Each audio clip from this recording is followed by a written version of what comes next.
Music Studio.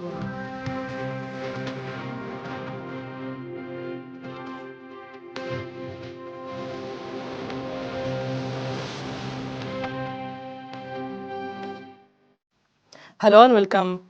Sudan's permanent representative to the United Nations, Ambassador Al-Harith Idris, described the letter sent by the UAE permanent representative to the United Nations in late April as full of fundamental fallacies and failed attempt to evade international responsibility.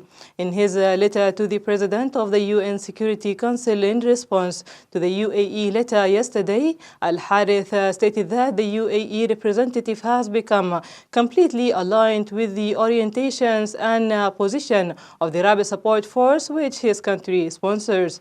He added that the UAE representative has repeatedly violated the etiquette of diplomatic communication by repeatedly referring to the permanent representative of Sudan as a representative of the Sudanese army in a clear violation of Article 2.1 of the United Nations Charter, which stipulates the principle of sovereign equality among all members.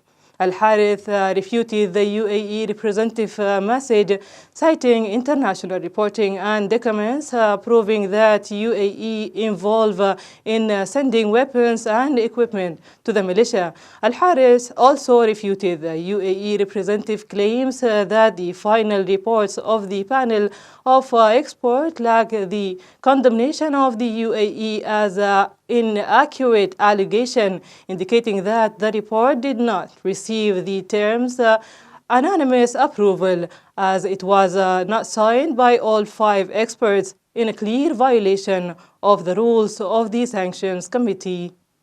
The National Commission for Human Rights reported on Saturday that 300 civilians, including 15 women, were killed by the Rapid Support Force in Nuhud.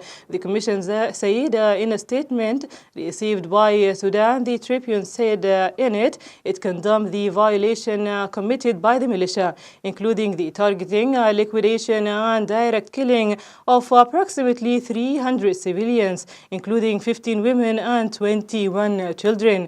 The Commission condemned the looting of market on the Nuhud hospital, as well as the looting of the medical supplies warehouse and the destruction and vandalism of several pharmacies.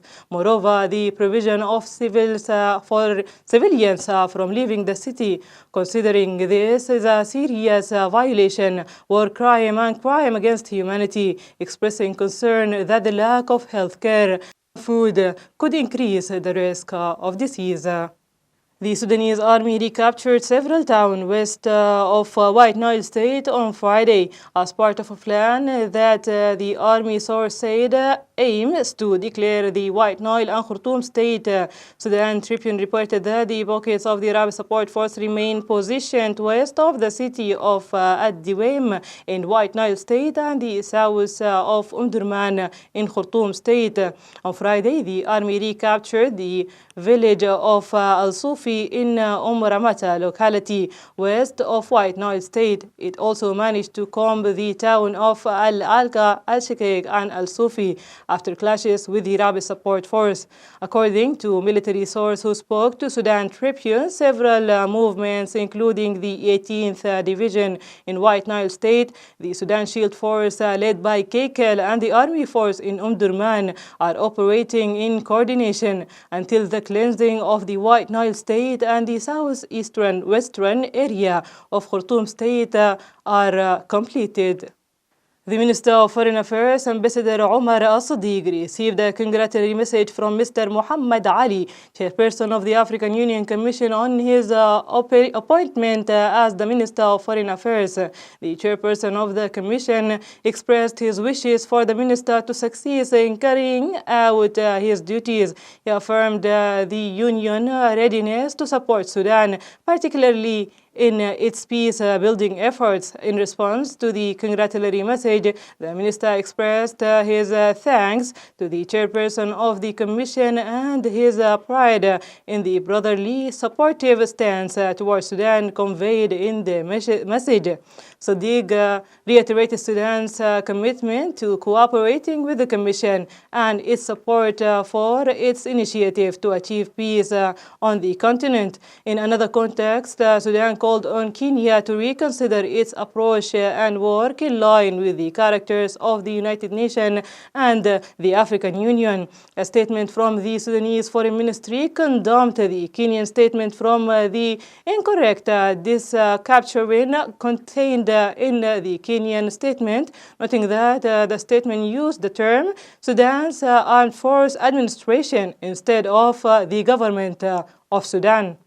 Minister of Justice Dr. Maawiya Usman Muhammad Khair revealed Sudan's intention to file further complaints and lawsuit in various international courts against the UAE and any other countries involved in the war, confirming the ongoing stage of prosecution.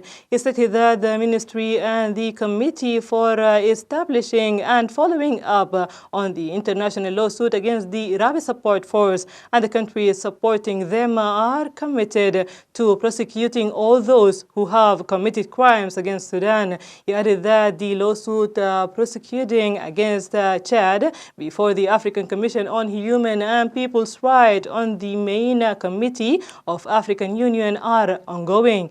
He indicated that a special legal team has been assigned to follow up on the case, stressing that Sudan will win the lawsuit, especially since it's been based on a strong evidence. He said that Sudan had presented a coherent and well-funded case against the UAE before the International Court of Justice, presenting all the evidence and proof amounting of more than 150 documents. He also explained that the team of international experts had been consulted.